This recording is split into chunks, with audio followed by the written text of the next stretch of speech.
Ohio State is preparing to visit the White House on April 14th, and Michigan's being sued. Let's talk about what the hell has happened basically since 2023. What's up, kinfolk? It's RJ Young. I am not on a step mill. If this is your first time watching the #1 college football show, welcome. Thank you for joining us here. We talk college football year round, so if that's something that you're into, hit that subscribe button, like this video, and answer the comment and the question below. Do you think that Ohio State's trending in a positive direction and Michigan, let's say not? Let's not say they're going down. Let's just say they're not trending necessarily in a positive direction. Maybe neutral is where you might be as you're looking at Michigan. It's something to be concerned about, because as I'm looking at this, I was kind of shocked at where we have been over the past 2 years inside of this particular rivalry. Now, I find it fascinating that there is a contingent of Michigan football fan who loves to talk noise about the quarterback situation at Ohio State, with Julian saying, with Tavian St. Clair, with Lincoln Keenholz, as if it's terrible. To which I'm going, nah, dog, terrible. You had terrible last year, and yet and still you think this Ohio State team is not going to be any good. Michigan was decent without a quarterback, basically playing the sport without a legitimate quarterback, right? And then they are able to beat Ohio State with Davis Warren. That goes on his resume, if nothing else, forever and ever, right? He gets to be that guy who handed them a 4th straight loss and succeeded in seeing an entire class of Ohio State Buckeyes not win against Michigan, even as they have won a national championship. We're also talking about a Michigan football program that looked unstoppable following the 2023 season. We're talking about a program that had gone from damn near getting the head coach fired if they played that game in 2020 against Ohio State, and Ohio State beat them like we thought they would have. That game is, they didn't play it because of COVID. And Michigan redid this deal with Harbaugh where it was incentive-laden. It was kind of a punch in the mouth if you're looking at it from a contractual standpoint, and he overperformed for it. He got them to the Big Ten championship. They won it. They made the playoff. They did it again next year. They made the playoff. They lost to Texas Christian, lost to Georgia. Then they beat Washington to win the whole damn thing, and Jim Harbaugh gets to ride off to Los Angeles, go out west, and try to make his name as one of those coaches that wins both the national championship and the Super Bowl. Meanwhile, we're also talking about a Michigan football program that hired its first black head coach in history. Now, caveat here is that job doesn't come open as often as you might think. Same thing is true with Ohio State, who has yet to have a black head coach, but I think there have only been like 8 or 9, maybe 7 or 8 or 9. Somebody's going to tell me in the comments. Head coaches at Ohio State basically since like Woody Hayes, which ain't saying that much. Let's see. Woody Hayes, Earl Bruce, my man John. It's my man because he coached at Tulsa. Jim Tressel, Urban Meyer. Yeah. Ryan Day. Unless I got that wrong, y'all can tell me. Meanwhile, I'm looking at Michigan.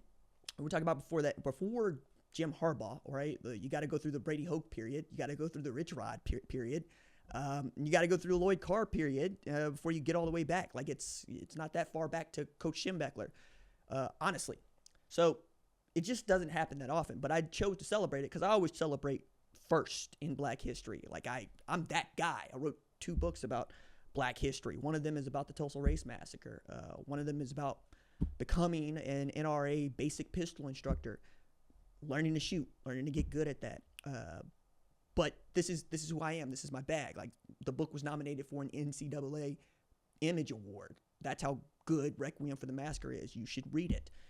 All that to say that this is part and parlance of who I am and part of the culture here, especially as it is becoming really dicey out here for folks that be talking in front of cameras. Like I have not seen the knives come out for my fellow broadcasters and podcasters the way that the knives have been coming out the last 3 years, the last 3 months, not the last 3 years, last 3 months here in sports is, there's so much friction here, right? There's friction on Blue Sky, there's friction on X, there's friction on Threads, there's friction on Facebook, there's friction all over YouTube. Like, you know this. I'm not telling you anything you don't know. I'm just saying that part out loud so that we all are on the same page here.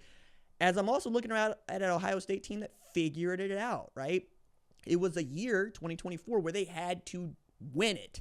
They had to win it all. There was nothing else left to do. If they did not win it all, you could probably start talking about dismantling the program if that's who you are. I don't know that Ross Bjork would have done that, but he has a resume that says he is unafraid to pull the trigger. Like, he found the money to fire Jimbo Fisher so he could get Mike Elko and then booked it to Ohio State. That's a power move. Went on record saying they spent, $20 million on their roster because they want to win. That is a power move. And then you were able to succeed even after losing to Michigan, not making the Big Ten championship game, and then having to win 4 games in a row through the months of December and January to claim the whole damn thing. Now you're going into this period where you have a $12.5 million head coach. You lost both coordinators, but it's okay because you like Brian Hartline and you got Matt Patricia, who is once again saying, hey, look, I'm at Ohio State. It's not like I'm not taking a step down here. If anything, it's a step up. Coaching the defense, right? And you have at least one very talented quarterback ready to go. We'll see what happens with Lincoln Keenholz. Tavian St. Clair, I think it's going to take some time to mature here. And you were able to do that even after losing Devin Brown to Cal and Aaron Nolan to South Carolina. You're going to lose Emeka Egbuka, but that's okay because the alien in Jeremiah Smith, alien part 2 because you got Marvin the Martian, is out there. Carnell Tate is out there. Brandon Ennis is out there. Oh, we lost Travion Henderson and we lost Quinshawn Judkins. It's cool. We'll go to West Virginia, get C.J. Donaldson. We got Turbo Rogers over here, and James Peoples might be the people's champ by the end of this thing. You're going to have to be remade on defense, but that's okay because you like what you got on the defensive line. Everybody loves Larry Johnson Sr. You're able to keep Tim Dalton. Everybody likes Jermaine Matthews. Like, it feels good if you're an Ohio State fan right now. Even as Ohio State fans are kind of tough. Like, they're already done talking about this championship. They're on to next year's championship. And I'm going, hey, man, I'd be polishing my trophy for a little while, especially in the offseason. And now you get to go to the White House. For Ryan Day, that's a dream come true. And I think that's worth talking about, right? If you have dreamt of going to the White House as part of the celebration of you winning a national championship or winning the Super Bowl or winning the World Series or what have you, and you want to go through with that, you should. You should 100% do that. And I don't begrudge them that opportunity. There's some people that will for reasons, but I choose to make that personal, right? That's what he wants to do. That's what the program wants to do. That's what they're going to do, right? And not to say nothing, but the vice president is from the state of Ohio. Went to Yale, but he's from Ohio, and everybody understands that. I also am looking around at Michigan, who's getting sued because Matt Weiss got access to personal information of alumni, student athletes that he should not have to do. It doesn't much matter to them that Matt Weiss is being charged with felony counts, multiple, and it seems like the government has a pretty good case against them. It matters to them more that their information was taken by him, and if it was taken by him, it could be taken by somebody else, right? Like, I did a segment on this. It's basically about protecting yourself. It's also at a time when people are taking shots at each other. This is also the moment when trying to lock down all of your information has been paramount, right? 2-factor authentication on most things. Navigating onto a browser that you trust. Being very honest with yourself about how much password control there is. Are you writing things down and putting them in a lockbox? Those sorts of things. Because now Michigan is going to, what we feel like, face a class action lawsuit led by at least 2 athletes that were Michigan between 2017 and 2023. And according to The Athletic, they're asking for $100 million in damages. While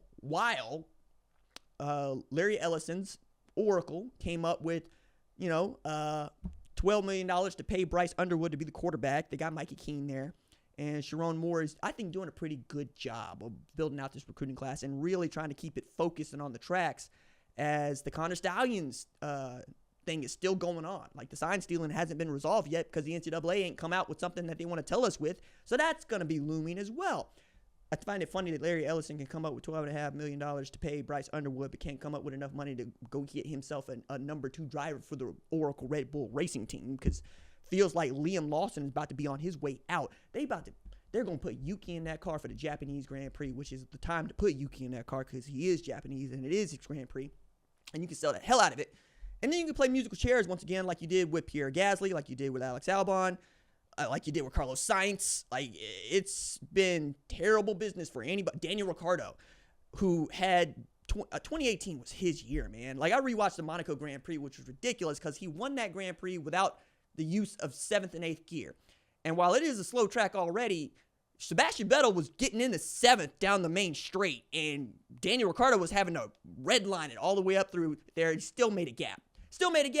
Without 25% of the power that was supposed to be available to him, and won that thing. Had some great overtakes in Azerbaijan. I understand why Christian Horner wanted to keep him. He was exciting, he was fun, and he was likable. There's nothing likable about Max Verstappen. As a matter of fact, I have been of the idea that Lewis Hamilton is my Ohio State, is my Oklahoma, is my Texas, is my national championship contender for all eternity, right? And Max Verstappen, I just can't stand. I don't like his kind. I don't like what he stands for. I don't like how he talks about the sport. I don't like that he doesn't want to grow the sport. But you know what? I can count on him to be one way, which I appreciate. I appreciate that part. I appreciate that man doesn't care about any of the stuff that makes this sport fun. He only cares about getting in the car, being in the best car, winning races. And now he's not even able to do that. Meanwhile, it is Keystone Cops over at Maranello because Ferrari fans be going through it. And by the way, for those of y'all that be like, yo, RJ a Ferrari fan, no, RJ's a Lewis Hamilton fan. That means I'm a fan of Ferrari for as long as Lewis Hamilton is driving Ferrari. But this put me on the pit wall. My God. Like, that's just awful. All while I'm watching Michigan try to figure this thing out and try to get back to playing for championships. I just find it funny that we're in this spot because I don't know that we thought we would have been here this time last year. Did we think that Ohio State could come back and beat Michigan? Yeah, we did. We thought that was going to be the year. They didn't. Did they come back, though? Yeah, because they won the national championship, beat Notre Dame. And as they are forming what is going to be a young football team, by the way, and it's going to have a lot of new pieces from the offensive line coach to the coordinators to what the head coach is or isn't going to be doing, it still feels like a really good football team. And I just want to take that moment to point that out here as we are in the last week of March and see how this feels when we get into week 2 or week 3, because this is wild. I just didn't expect this. This is why I love sports, right? Get to tell stories about people, get to learn stories about people, get to find out what society values. That's why I got into writing about sports and eventually talking about sports.